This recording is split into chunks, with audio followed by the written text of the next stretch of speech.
Today's video, I think I got some pretty good stuff for you. I have an RSC labeled home safe that was attacked inside of a home. What's interesting about it is they had commercial duty tools. What saved the safe? I'll tell you at the end. Hi, this is John with Dean Safe Company. I hope you can hear me okay. I think there's somebody sandblasting over here. We took this on the outside because it's going in the garbage with all the little fire safes that we have. It was a daylight home burglary. The people weren't home. They did spend quite a bit of time here, but they had to because the owner of the home decided to bolt the safe down. It really keeps them from dragging it out. If they can get it into their own garage with their own tools, they're in it. But let me share this safe with you. This is made by American Security Products in Southern California. It's a BF3416 Home Safe.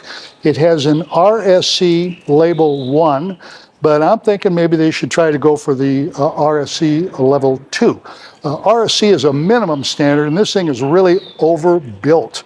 But they attacked it. They used cutting saws here, here, here, here, and here. They wrenched the handle. This was on the floor, so they were screwing around with that. These guys went at it, and it's very unusual to see a saw like this in a home burglary.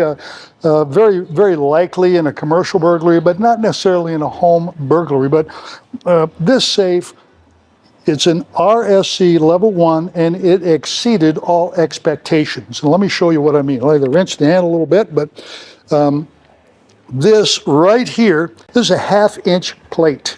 And it's got a 1/16 inch plate in this frame here in the back portion. That comes out to about 9/16 altogether. That's very, very substantial. Now, considering that the requirement is pretty much a fraction of that, or what they really say is they just don't want you to get into it. Well, they didn't get into this one, but having that RSC label brings a standard to it, so people pretty much know what they're getting. It's just an Amsec. They tend to overbuild a lot of this stuff.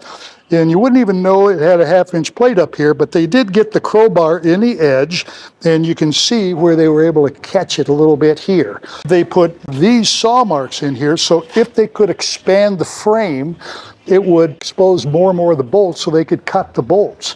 Or, pry it enough, they put cuts here, here, and here, and as you can see, there just wasn't a lot of flexing here, so they really did a good job. There was a little bit on the bottom, and they really did a great job on it. Now, this thing was made in 2015, so they've had it for a while. It would still be in good shape if they hadn't put all these cuts in it. They didn't do a bad job, but it didn't work out for them, so they found out. I can see they started cutting here as well. I guess that wasn't a great idea. That's when they switched it up. A little more about the construction. It has a 12 gauge piece of metal on the outside all around, has a 12 gauge piece of metal on the inside all around. That comes to 5.5 gauge. That's a lot of metal there.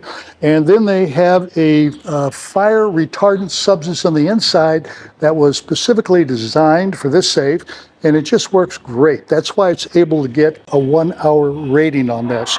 So I just wanted to show this to you. We don't often get them in like this, and I think this would be a heck of a good home safe. I'll call her back later. I think it'll be a heck of a good home safe. So what really saved the safe? Other than it was constructed properly, and it was probably over-constructed for the situation and the opposition that it had. Thank goodness they didn't buy a low-cost chain store safe. They got something that had some meat in it. But what really saved the day is they were able to bolt the safe down. If they can't take the safe, they've got to bring sufficient tools into the room, make noise, take time, and increase their vulnerability. If they can take the safe, they're out of there in minutes. And don't say it's too heavy. I think that safe is 686 pounds. We see it moved. So they bolted it down. That's what counted. So please, if you'd be kind enough, give me a thumbs up. Subscribe. My name is John. I'm with Dean Safe Company. I like making these videos, and those thumbs up really help with the YouTube algorithm. Thank you very much.